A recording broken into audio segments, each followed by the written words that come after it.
Hello and welcome back to a very special beer review because this one we are doing the UK's first Trappist ale. That's right, boys and girls. Something I'll never have dreamt of because for me, Trappist beers are really associated with Belgium. Um, you got the Trappist, you got the Wasfort Brewery, you got the Chimay Brewery, you got the Westmail Brewery, all these beautiful breweries, but they had all one thing in common. Their beers were spectacular. Anybody comes to me who to say, what do you recommend for a Belgian beer? Try the Trappist breweries. They're fantastic, brilliant beers. And so for the UK to have a Trappist brewery, it's a big thing really. And of course, people will think the Trappist beers are a style of beer. They're actually not a style of beer. They're a style of brewery because Trappist brewers are monks. They're basically monks who've got nothing better else to do than to brew some beer because they've had to stay celibate. So I've had to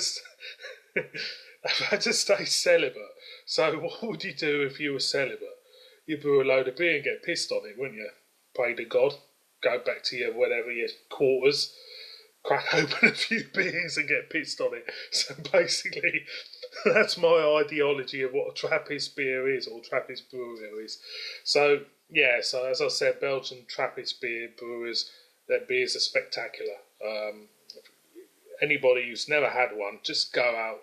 I think you get them in these supermarkets now. I think you get Chimay in Tesco. I think Tesco were doing a Westmail double as well. I think M&S were as well. So just pick one up, give it a whirl. If you like it, which I think you will, because I don't think anybody dislikes Trappist beers. I'm 2 minutes in, and I've been waffling on, and sorry. Apologies again for the shit camera. Right. Excuse me, bit of wind from the last one. So, boys and girls, there are only 12 Trappist brewers in the world, and we've got one, and we have got, excuse me for my pronunciation, Tynt Meadow, and this is the English Trappist Ale, 7.4% ABV. There you go. Brewed in Leicestershire, I think. There's the backside. So, apologies again for this camera. It's absolutely bloody awful. There's the front. So, Tynt Meadow. With this beer, we have returned to the 19th century tradition of brewing in our abbey. When our brethren arrived in 1835, they settled in a poor cottage on Tynt Meadow, now an extension of our monastic enclosure. It says this strong dark ale re-ferments in the bottle condition, boys and girls, stored in a cool, dark, quiet place for reflection. Nice and quiet. Shh. Sorry. Shh. I'll be quiet now. Poured gently at 9 degrees centigrade. So I'll say it's about 9 degrees in this room. Room temperature, boys and girls. Ingredients: water, barley malt, sugar, hops, yeast. Brewed by the monks of Mount St. Bernard Abbey, LE67. I know my postcodes. I'm not a postman, but that means Leicester area. So it's best before 24th of the 7th, 20. Now, as you can see there, it's got the hexagonal thing where used to put the Trappist.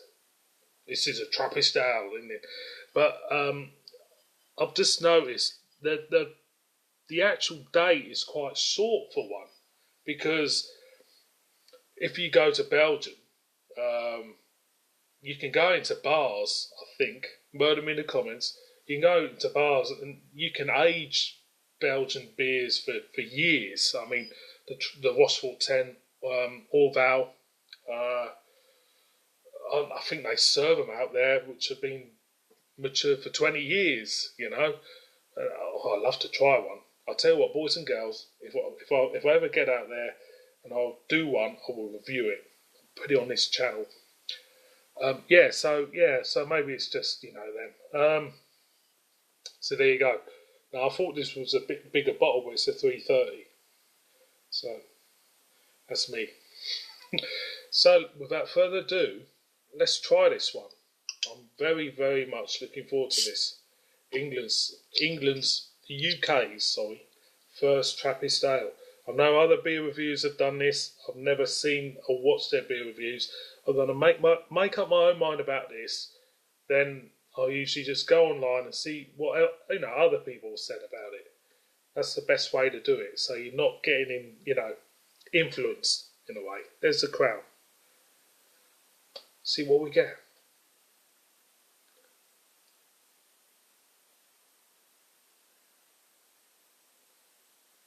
First, it feels old. It feels aged. It smells old. It smells antique-y in a way. It smells like you go to an antique shop, you open up an old wardrobe which has been for sale in an antique shop for a long time, and you smell the wood and it feels old. It feels like someone's used it. It's been in the shop for a couple of years. Good description.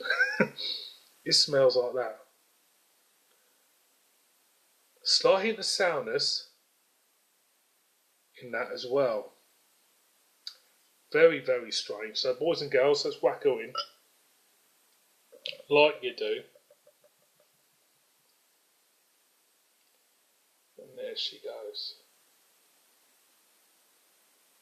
Not jet black. Give her a swell. Hallelujah, my son. There you go, there's the yeast. I saw that go in, boys and girls. So, beer in a glass. Yeah, it's got a very murky look to it. Put it up to the light. It does look like a Trappist now. It looks like the Westie 12, to be honest. It does look like that. It's got that little bit of a gravy type of look to it. When you're mixing your gravy and you put your corn flour in, and it's very cloudy. Very cloudy. I would say it's kind of dark brown, cloudy brown, shall I say. So the head, it's just staying there. See what we get. Off-white head, sorry.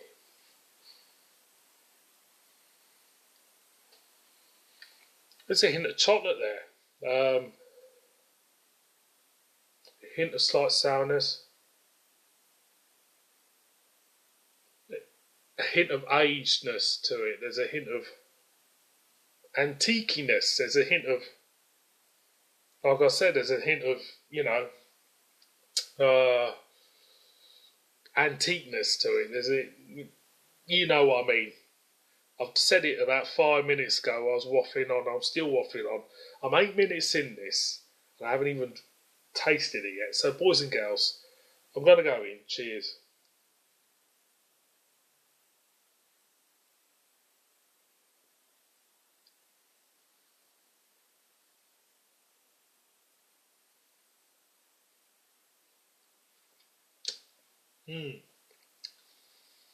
There is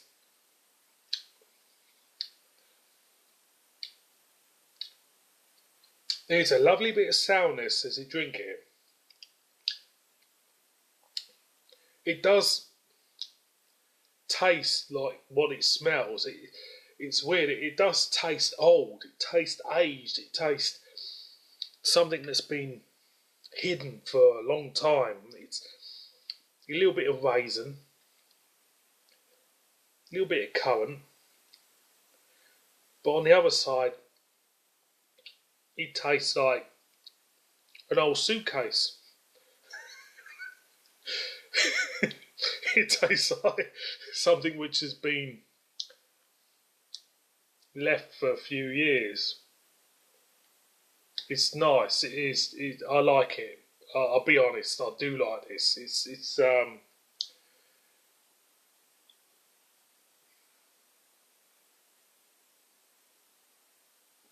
front end, hint of sourness, hint of currant, hint of greatness, back end, nice bit of smoothness. It feels like a sipping beer. It doesn't feel like a beer you can drink loads of.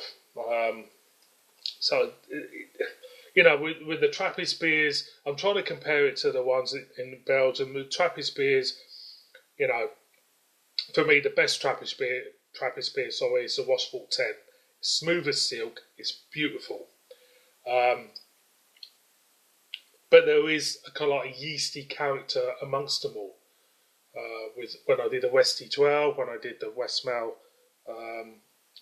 it's kind of like there is a Belgian yeastness, which I was looking for in this, obviously because it's English. It's an English version of a Trappist beer.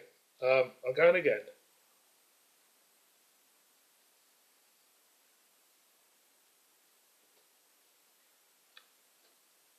It's got its own unique stamp on it, and that's the best way to describe it. It's got the English version of a Trappist beer, and for me, it is lovely. It feels like care's been taken in the brewing. It feels like they've come up with a beautiful beer for me.